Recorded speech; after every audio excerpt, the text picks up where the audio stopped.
தைலாபுரம் இல்லத்திற்கு சென்று பாமக நிறுவனர் ராமதாஸை செல்வப்பெருந்தகை சந்தித்திருக்கிறார். அண்மை செய்தியாக பார்த்து வருகிறோம். கூடுதல் விவரங்களோடு செய்தியாளர் குணாநிதி இணைக்கிறார். குணாநிதி, விவரங்கள். வணக்கம் நந்தா. அதாவது தற்போது பாமக நிறுவனர் மருத்துவர் ராமதாஸை சந்திப்பதற்காக தமிழ்நாடு காங்கிரஸ் கமிட்டியினுடைய தலைவர் செல்வப்பெருந்தகை தற்போது தைலாபுரம் இல்லத்திற்கு வருகை தந்துள்ளார்.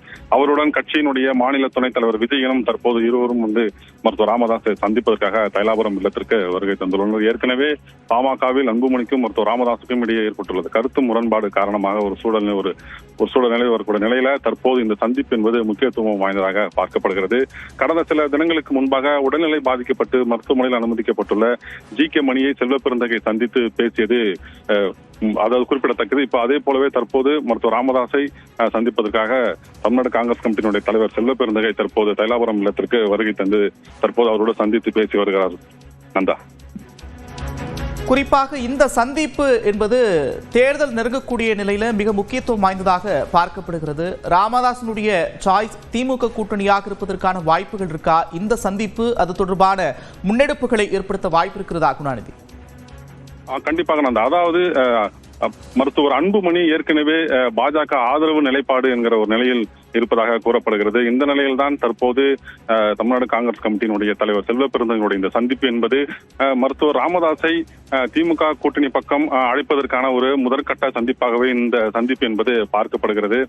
ஏற்கனவே பாமகவில் அன்புமணிக்கும் மருத்துவர் ராமதாஸுக்கும் ஏற்பட்டுள்ள இந்த முரண்பாடுகள் ஒரு சிக்கல் இருக்கக்கூடிய சூழலில் தற்போது மருத்துவர் ராமதாஸ் திமுக கூட்டணிக்கு அழைப்பு விடுப்பதற்கான ஒரு சந்திப்பாக இந்த சந்திப்பை நாம் எடுத்துக்கொள்ளலாம். அதே நேரத்தில் அன்புமணி ஏற்கனவே பாஜக ஆதரவு நிலைப்பாட்டில் இருப்பதன் காரணமாக தற்போது இந்த சந்திப்பு என்பது அரசியல் வட்டாரத்தில் முக்கியத்துவம் வாய்ந்ததாக பார்க்கப்படுகிறது. இந்த சந்திப்பு இன்னும் எவ்வளவு மணி நேரம் நீடிப்பதற்கான வாய்ப்புகள் இருக்கு? மிக முக்கியத்துவம் வாய்ந்தமான ஒரு சந்திப்பு. குறிப்பாக சந்திப்புக்கு முன்பு ஏதேனும் பேச முற்பட்டீர்களா? ஏதாவது உள்தகவல்கள் இருக்கிறதா குணாநிதி? நந்தா, அதாவது இந்த சந்திப்பின் நோக்கம் குறித்து செல்வப்பெருந்தகையிடம் கேள்வி எழுப்பப்பட்டது. ஆனால் அவர் எந்த பதிலும் அளிக்காமல் உள்ளே சென்று விட்டார். அதாவது சந்திப்பு நிறைவுக்கு பிறகு அவர் செய்தியாளரை சந்திப்பதற்கான வாய்ப்பு இருக்கிறது. அப்போது இந்த சந்திப்பு குறித்த காரணங்கள் நம்மளுக்கு தெரிய வரும். அதாவது மிக குறிப்பாக இங்கு காங்கிரஸ் கட்சியினுடைய எந்த தொண்டர்களும் இங்கு வரவில்லை. அதாவது செல்வப்பெருந்தகை மற்றும் மாநில தலைவர் விஜயன் மற்றும் இருவர் மட்டுமே தற்போது உள்ளே சென்று சந்திப்பது என்பதுதான் முக்கியமாக பார்க்கப்படுகிறது. மிக முக்கியமாக ஏற்கனவே ஜி.கே. மணியை சந்தித்து செல்வப்பெருந்தகை பேசியிருந்தது குறிப்பிடத்தக்கது. தற்போது அந்த நிலையில் தான் இப்போது அதன் ஒரு தொடர்ச்சியாகத்தான் தற்போது மருத்துவர் ராமதாஸை செல்வப்பெருந்தகை சந்தித்து வருகிறார். நந்தா, நிச்சயமாக அதாவது திமுக கூட்டணியில் பாமகவை இணைப்பதற்கான ஒரு முயற்சியாக இந்த சந்திப்பு இருக்கும் என்றே கருதப்படுகிறது. நிச்சயமாக ஒருபுறம் பாமகவில் நிலவக்கூடிய குழப்பம், அதை சமாதானப்படுத்தும் முயற்சியில் மற்ற கட்சிகள் ஈடுபட்டிருக்கிறதா அப்படின்ற பார்க்க வேண்டிய தேவையும் இருக்கிறது.